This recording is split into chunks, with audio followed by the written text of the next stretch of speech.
I'm Bill Bupert, retired Army officer and irregular warfare practitioner and scholar. Welcome to Chasing Ghosts, an Irregular Warfare podcast, the show that examines the mythos, lost history, bad thinking, martial malpractice, and government incompetence that informs so much of irregular warfare.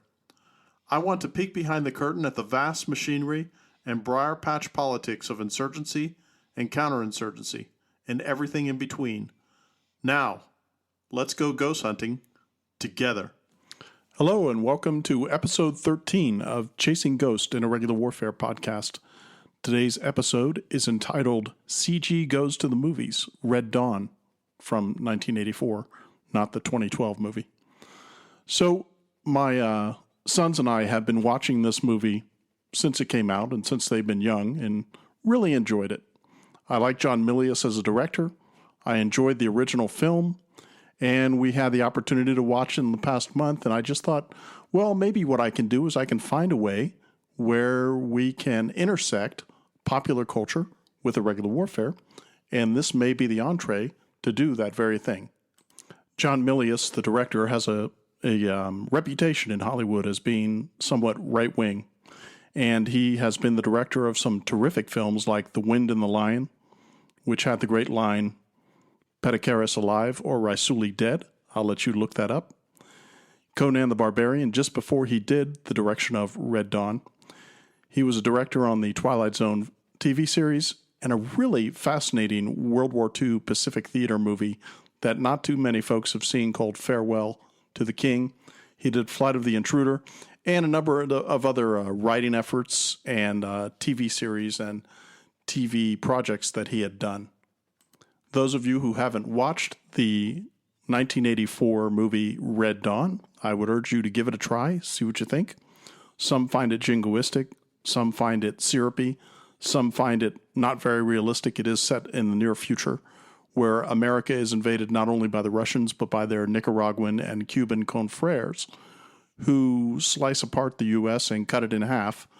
And later on, it's all about a small guerrilla band that arises from some high school students in Calumet, Colorado, who take the war to the occupying enemy via guerrilla tactics.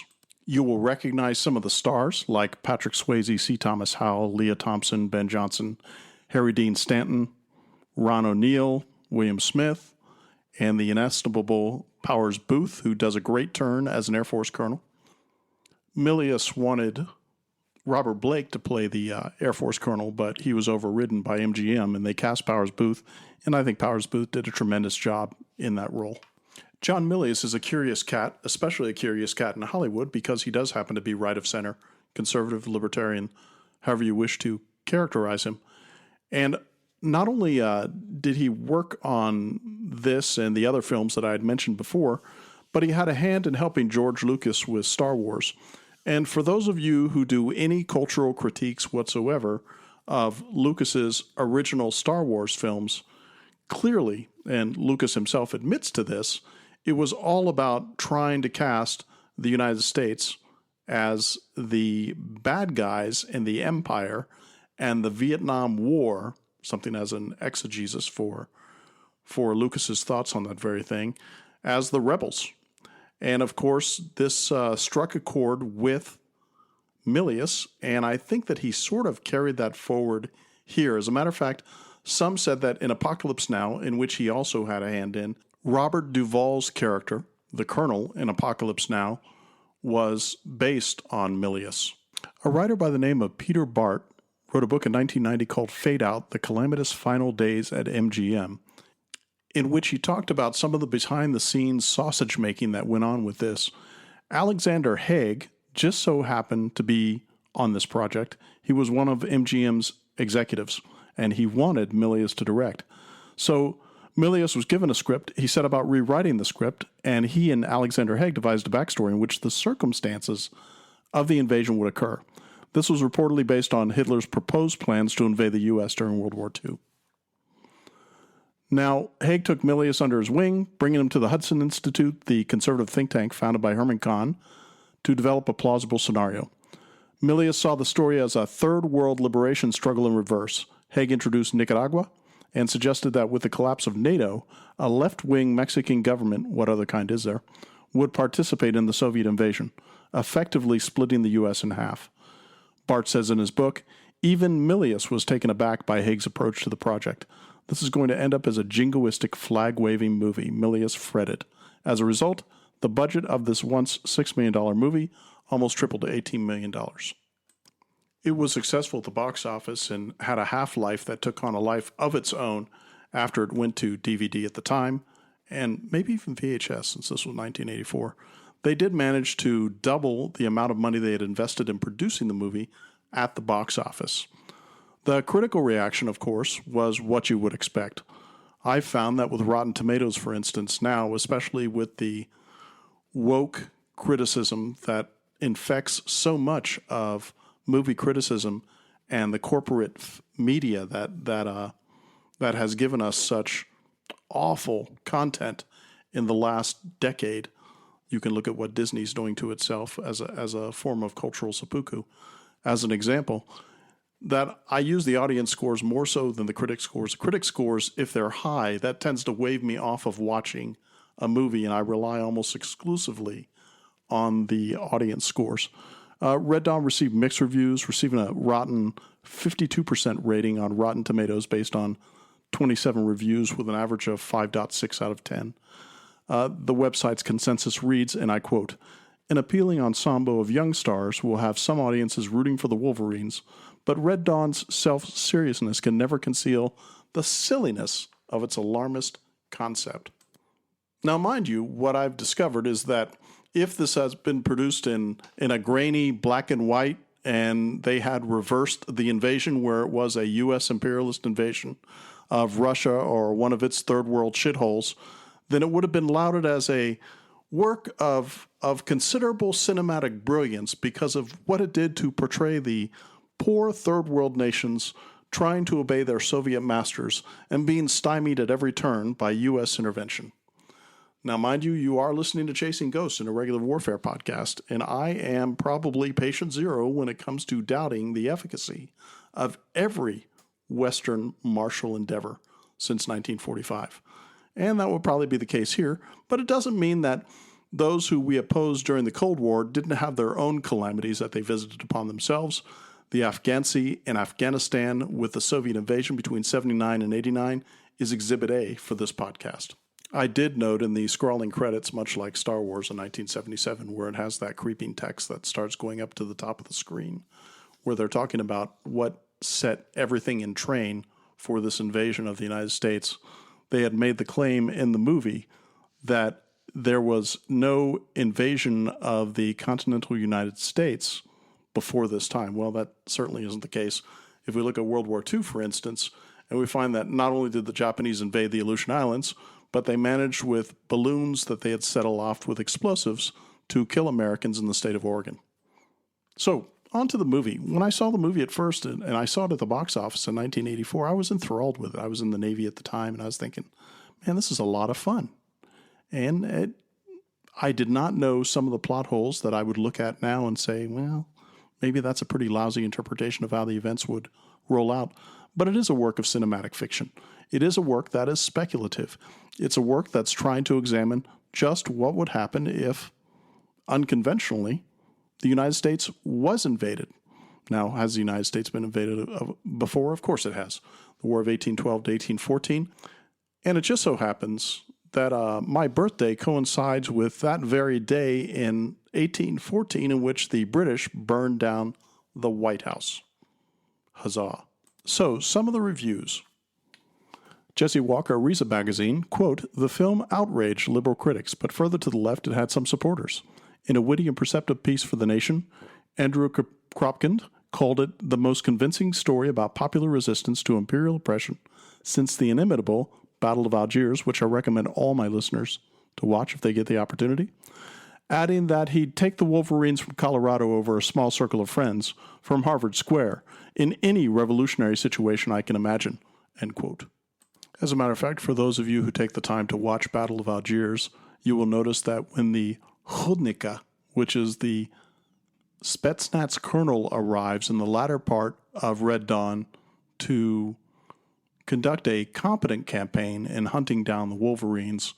His entry into the town is much like Jean Martin, the actor's portrayal of Colonel Mathieu in Battle of Algiers. Take a look, see what you think. One of my biggest intellectual, philosophical, and moral mentors in the world of ideas has been a fellow by the name of Murray Rothbard, and he argued that the film was not so much pro-war as it is anti-state. Quote, "One big problem with the picture is that there is no sense that successful guerrilla war feeds on itself. In real life, the ranks of the guerrillas would start to swell, and this would defeat the search and destroy concept. In Red Dawn, on the other hand, there are only the same half-dozen teenagers, and the inevitable attrition makes the struggle seem hopeless when it need not be. Another problem is that there is no character development through action, so that, except for the leader, all the high school kids seem indistinguishable. As a result, there is no impulse to mourn as each one falls by the wayside." End of quote. I drew that from his article, Red Dawn in the Libertarian Forum, which is archived from October 10th, 2016. I really enjoyed some of the kitschy little Easter eggs that Milius put in the film, such as John has a long mustache and the chair is against the wall, resistance broadcast that everybody here who's seen it is familiar from 1962's film The Longest Day, which I would also recommend as a pretty good war film. So does the film accurately capture how irregular warfare works? In this case, the conduct of an insurgency and the concomitant reaction by Russian and Cuban forces in conducting a counterinsurgency and later on bringing in more professional help to take care of said insurgency. Well, it does a fairly good job, especially for popular film. What we discover in this film, for instance, is that they aren't new to shooting. They aren't new to rifle culture. They aren't new to violence. They aren't new to fighting. These are Western rural kids, teenagers, led by Patrick Swayze in this small band of guerrillas who decide that they're going to take vengeance on what's been done to their families, their friends, and Patrick Swayze's and his brother Matty, his character in the film, what was done to their father at the re-education camp. That re-education camp, by the way, there's a movie that's being shown to the American prisoners in the re-education camp. It's Sergei Eisenstein's Alexander Nevsky from 1938. Of course, there's fantastical parts to this, but that's because this is a movie, maybe even like a TV series, which would be a longer format, but nonetheless, artistic license is taken. And the historical record isn't always recognized because sometimes it can be either sloppy, tedious, or too long, and they don't want to use that because they'll lose the story arc. Because story arcs in cinema tend to be hero emerges, hero fails, hero has tribulations, hero prevails in the end, even if said hero dies. Now, I find that one of my very favorite movies of all time, and I would say this movie may be the most accurate portrayal of how guerrilla warfare works, which is Lawrence of Arabia. I'll probably do an episode in the future on that very film, and it is my number one film of all time for so many reasons. Red Dawn doesn't have the literate scope or ambition to match what David Lean did with Lawrence of Arabia, nor was Lawrence of Arabia, even though there was a certain amount of artistic license and fiction in the narrative format of the film, it was based on real events, and Red Dawn, of course, was not. What I like about the film is that it shows the guerrillas making mistakes. It shows the counterinsurgents making mistakes, hence the appearance of the Hudnika, the Spetsnaz colonel, who comes in later to clean up the mess that Colonel Bella and his cohorts have made with their attrition. And he, and I'm paraphrasing here, at one point, once the Spetsnaz colonel comes in, he says, "So let me get this straight. A fox comes and eats your chickens. Your pigs see it, so you kill the pigs because of the civilian reprisals that Colonel Bella and his minions had taken part in, which is extraordinarily destructive in any scenario. What you find, for instance, in World War II is that it did nothing but stiffen the resistance when the National Socialists and the Germans were conducting what they called counter-bandit. They didn't call it counterinsurgents. They called it counter-bandit operations in all of their occupied countries. And reprisals were part of that. And all the reprisals did, in the end, when one examines the evidence, is stiffen the spine of the resistance and increase the numbers of those who participated in those, whether they were trigger pullers, auxiliaries, or people who looked the other way. I was really amused watching the film, seeing how they portrayed the Russians and the Cubans and the Nicaraguans sloppily going about their business of occupying this town, expanding that oil spot, and going out, and that the main objective they seemed to have was, yes, establish a bridgehead, yes, secure the sectors over 360 degrees that were expanding in an oil spot fashion from that bridgehead, and that anytime there were sectors that had problems, in the first part of the movie, the instant thing that they would do is reprisals against civilians, which, as I mentioned before, does nothing to stop resistance from growing. Afghanistan is Exhibit A. And in the case of U.S. involvement in Afghanistan, it wasn't reprisals against civilians as a deliberate policy. It was the use of drone attacks, night letters, nocturnal raids, and all of these kind of things that would inevitably scoop up, maim, or kill men, women, and children, therefore stiffening the resistance of all the resistance organizations in Afghanistan, which of course numbered in the hundreds and weren't simply the Taliban. So when you look at the vast catalog of war films and then the subset of films that treat war less than conventional, more unconventional, as in this, since the end of World War II, there's been a great number of terrific films that have come out that treat this. I'd mentioned Lawrence of Arabia.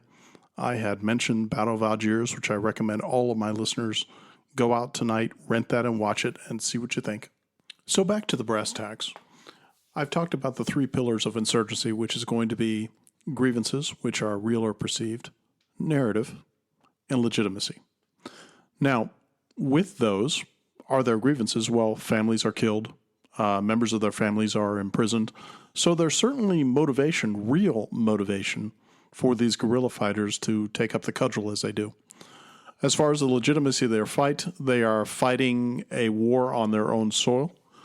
There are some who contend that fighting on your own soil is the only just war that exists. And then, of course, there's the narrative.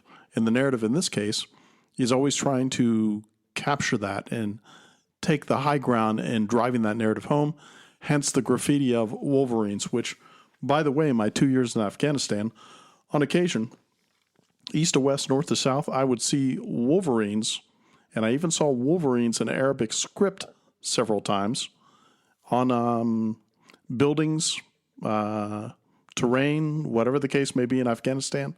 I thought, man, that's curious. But then again, I've also seen stars and bars flown in Afghanistan by resistance organizations.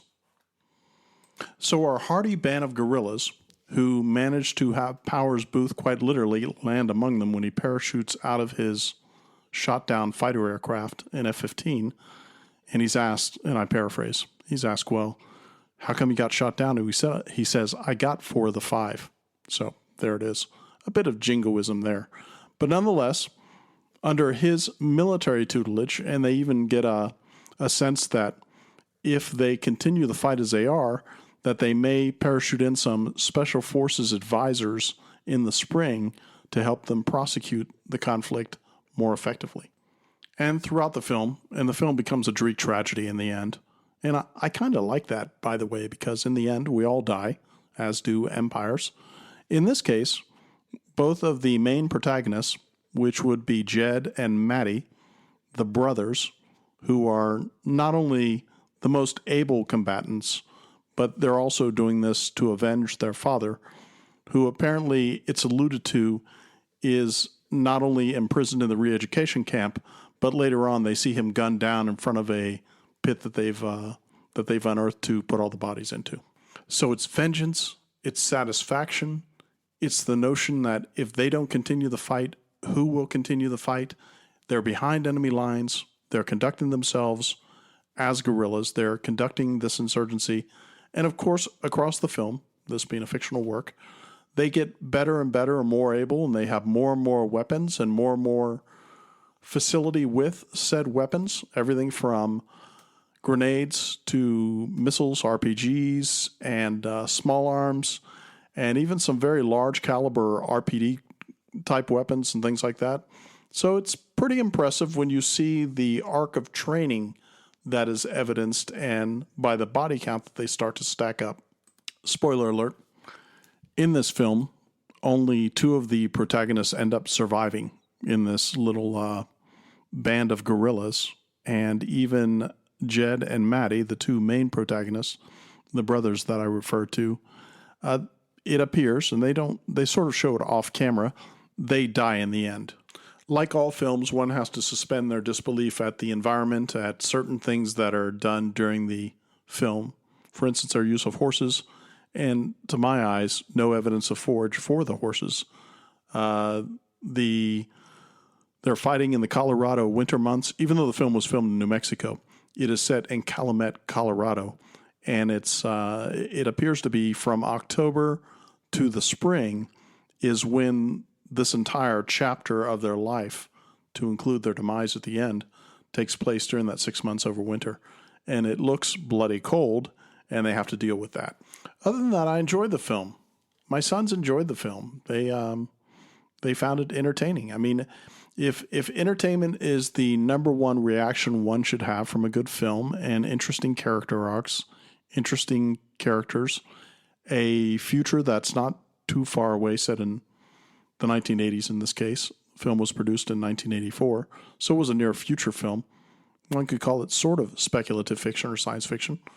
Very well done, very well executed. But then again, I've already been a fan of Milius' work before, and if you haven't seen The Wind and the Lion, that may be one of Sean Connery's best roles that he's ever played since he was Bond. Now, I'm a former military professional. I'm a military historian, and I know a lot of my listeners, as a result of correspondence with you through my email and such, reaching out to me, a lot of you are also professional military observers, historians and such. There's a lot of nits to pick in this film, but it is a film. One would be hard-pressed to find films that have been done in the past that are really true to the nature of military conflict. For me, Band of Brothers comes pretty darn close. I found the companion Pacific series almost unwatchable. Stop filming stuff in the dark. I'd like to see what's going on. In addition, as I mentioned before, Lawrence of Arabia is not only one of the most brilliantly lensed and beautiful films ever crafted, but Battle of Algiers is just extraordinary filmmaking and very, very true to its base and historical conjecture. Bottom line for me is Red Dawn is a very fun movie to watch, and I have watched it a number of times. It is a politically charged movie if you look at it from that perspective, and I know that government supremacists, collectivists, commies, and leftists tend to be very sensitive to what's being portrayed on the big screen, major and minor, so they may have nits to pick with this that have nothing to do with the martial or speculative nature of the film itself. As I mentioned, grainy black and white, invaded by the imperialist United States, third worlders, fighting said imperialist army. I mean, watch Star Wars. That's what that's all about. So I plan on doing some more of these cultural forays in the future, something to change the pace of the show and what we're doing. Show's very history heavy. Show's very heavy on concentrating on policy outcomes and things like that. So every now and again, I will take this departure and we'll look at a cultural artifact and see how it relates to irregular warfare. So with that, I'll conclude this episode.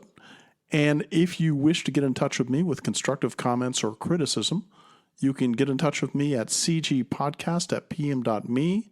That is cgpodcast@pm.me. This is Bill, out.